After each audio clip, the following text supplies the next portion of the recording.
Hey guys, welcome to my TzekHaar Front trash mob farming guide. So in this guide, I am going to be showing you guys how you can make quite a bit of GP per hour just killing the trash mobs in the Tzek fight. So you don't actually have to fight Tzek at the end in order to make some pretty good GP per hour. And just doing a bit of testing, it looks like it is right around 14 mil per hour. Now, wave 16 is the best wave to farm in terms of GP per hour, but you can also do some other waves. I'm going to show you two different ways of doing it, but also in this guide, I will show you how you can reach wave 16.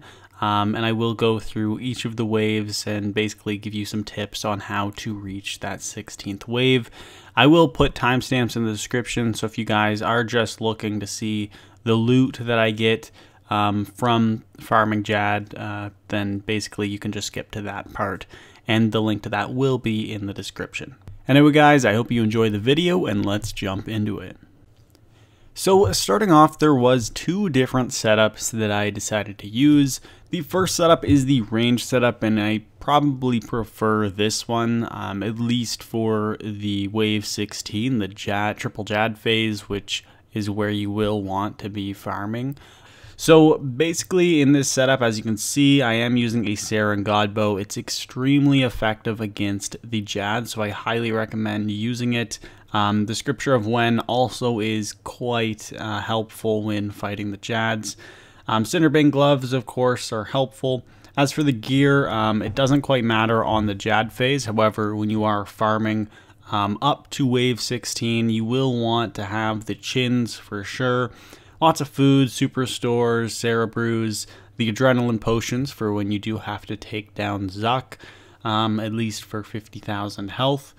But basically that is it. Aside from that, you will just need to get to wave 16, which can be difficult sometimes. But I will go into each phase and show you guys how you can reach wave 16.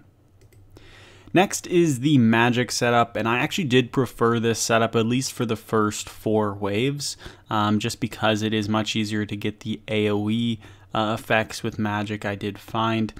So as you can see, I'm using the Inquisitor staff with full Virtus. I'm also using the Cinderbane gloves. They're really helpful.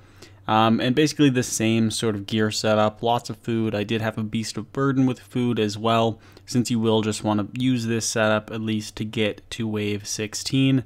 Once you are on wave 16, the range setup is much better.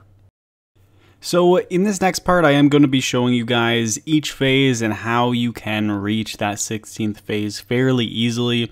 So if you guys already know this, you can definitely skip ahead to the part where I am actually farming the Jads, and the timestamps are in the description below. Now, the best spot to stand for basically every phase is right around here. You will only be in the target range of the mobs that spawn right around this area. All the ones over here won't actually be able to touch you, but if you do go back just a little bit, you will still be able to hit them. So it is a really nice spot to stand for just about all of the waves. So for the first wave, basically it is quite easy. You're just going to want to protect from melee and kill all of the mobs using AoE abilities. It isn't too difficult, so we'll move on to the second phase. Now, with the second phase, you will want to stand in this spot again.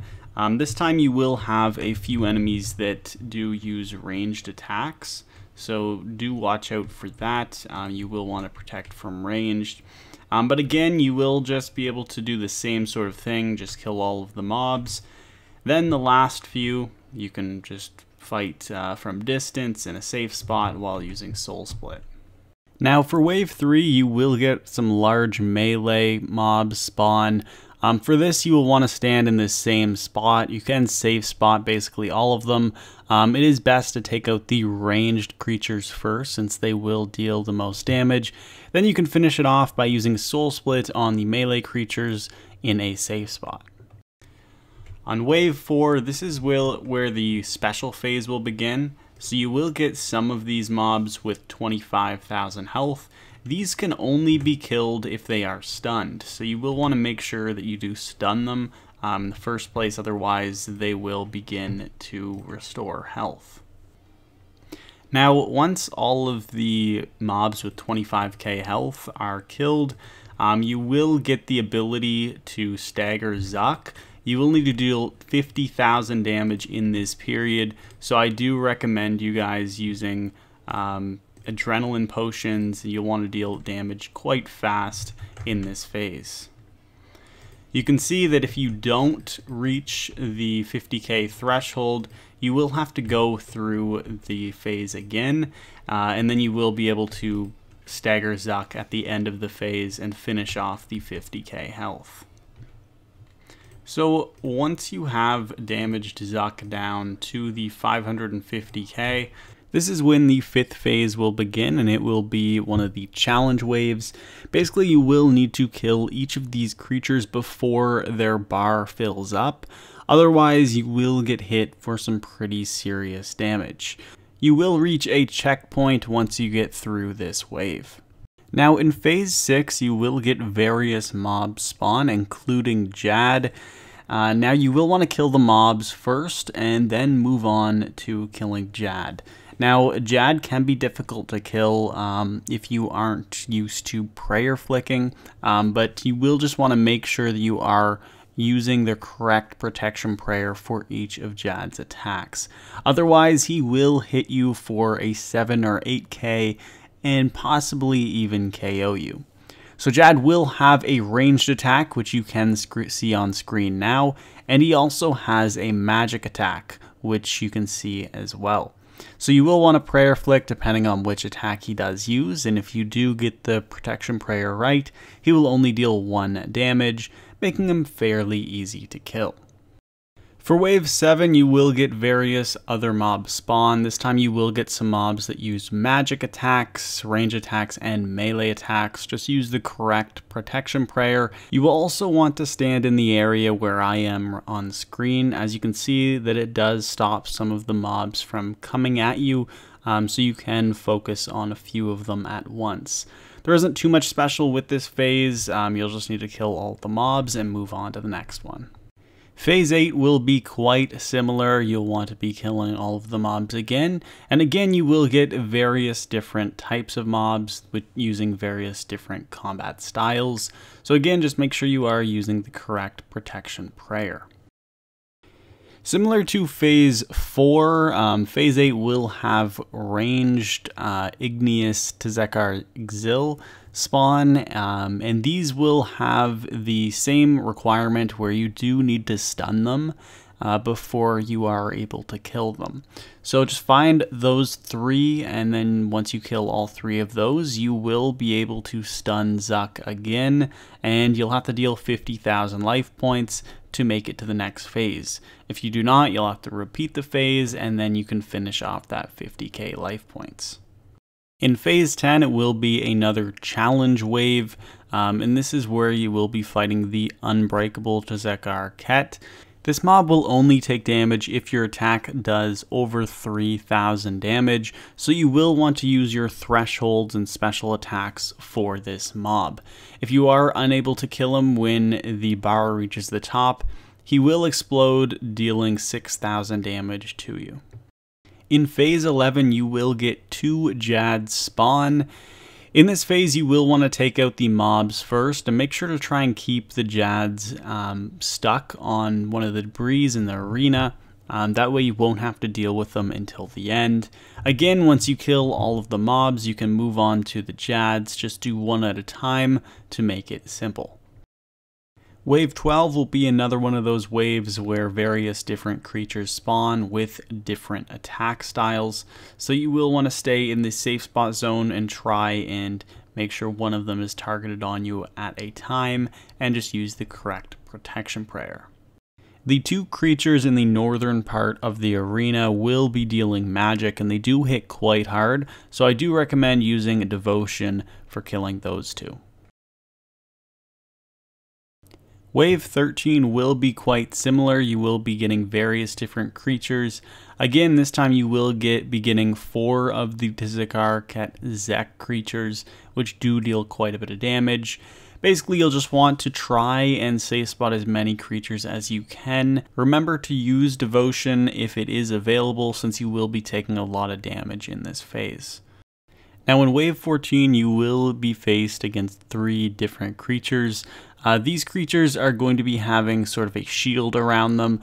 In order to get rid of the shield, you'll want to go within melee distance inside that shield and attack them. That way the shield will be disabled and you can just go ahead and kill them.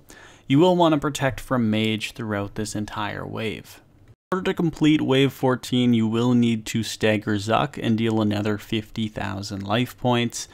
Now, it is really important to have maximum adrenaline at the end of this phase, because in phase 15, you will be faced with another challenge wave. And this is where you will be taking insane amount of damage if you are not either using Devotion or Barricade. So you will want to have 100% adrenaline so you can use Barricade. As you guys saw, when I was using Barricade there, I didn't take any damage, but the last hit managed to hit me, which did hit an 8k. So you won't be able to take too many hits if you do not have Barricade or Devotion active. Now, once you have reached Wave 16, you will reach the Jad wave. You can teleport out because that is a checkpoint right after that. Wave 15, the challenge wave there. So now that you reached the triple Jad phase, you will be able to start farming them for some pretty insane GP per hour. As you guys can see, I already made 9 mil reaching the triple Jad wave, so you can even make quite a bit of money farming the lower waves in these fights. And this probably took me right around an hour to reach Wave 16. Of course, I was learning the waves as I went. Of course, you could go through these waves much faster if you already know how to do them. But you should be able to expect around, 8 to 10 mil per hour just doing the lower level waves.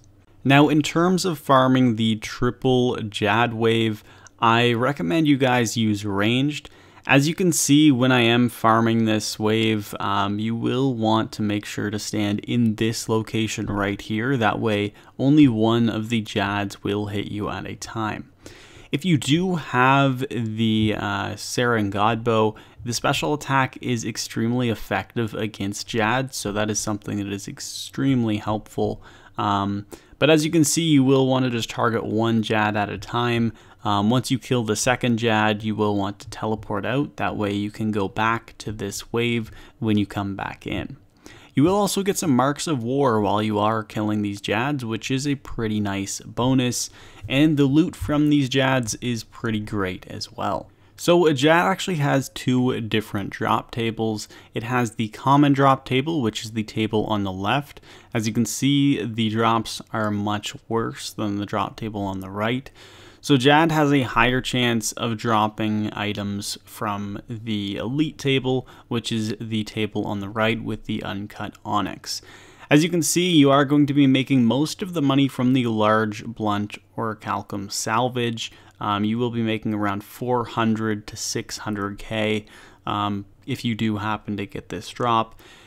Also, the onyx bolt tips, the hydric bolt tips, these are both really great drops as well. The onyx dust is a pretty good drop since it does drop a lot of onyx dust. So most of these drops you are going to be making quite a bit of money off of. And based on my calculations, I was able to kill right around 82 Jads in 1 hour.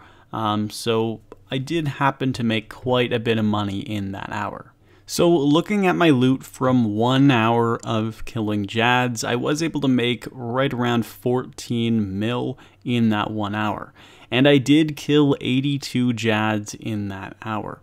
As you can see, most of the money came from the large blunted orichalcum salvage, 6 mil just from that. I also got 1 onyx drop, which is just about 1.1 mil. And all of the other drops just also added up. I got some hydric bolt tips, I got some onyx bolt tips, and honestly, I don't think this chest was extremely lucky, so you should be able to expect making right around 14 mil per hour. Now, when I was going through all the waves, I did find that the triple Jad wave was the best wave to farm in terms of GP per hour. If you are going to be farming the lower waves, for example, wave 1 to 4, you will also make some pretty decent GP per hour, but it won't be up to 14 mil. It'd probably be something around 7 or 8 mil per hour.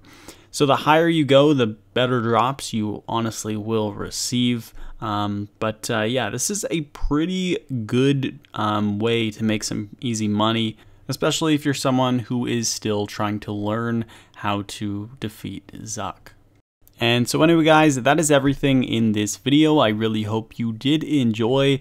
And if you did, make sure to hit that thumbs up button and subscribe for more RuneScape 3 content. Thank you guys so much for watching, and I'll see you all in the next one. Peace.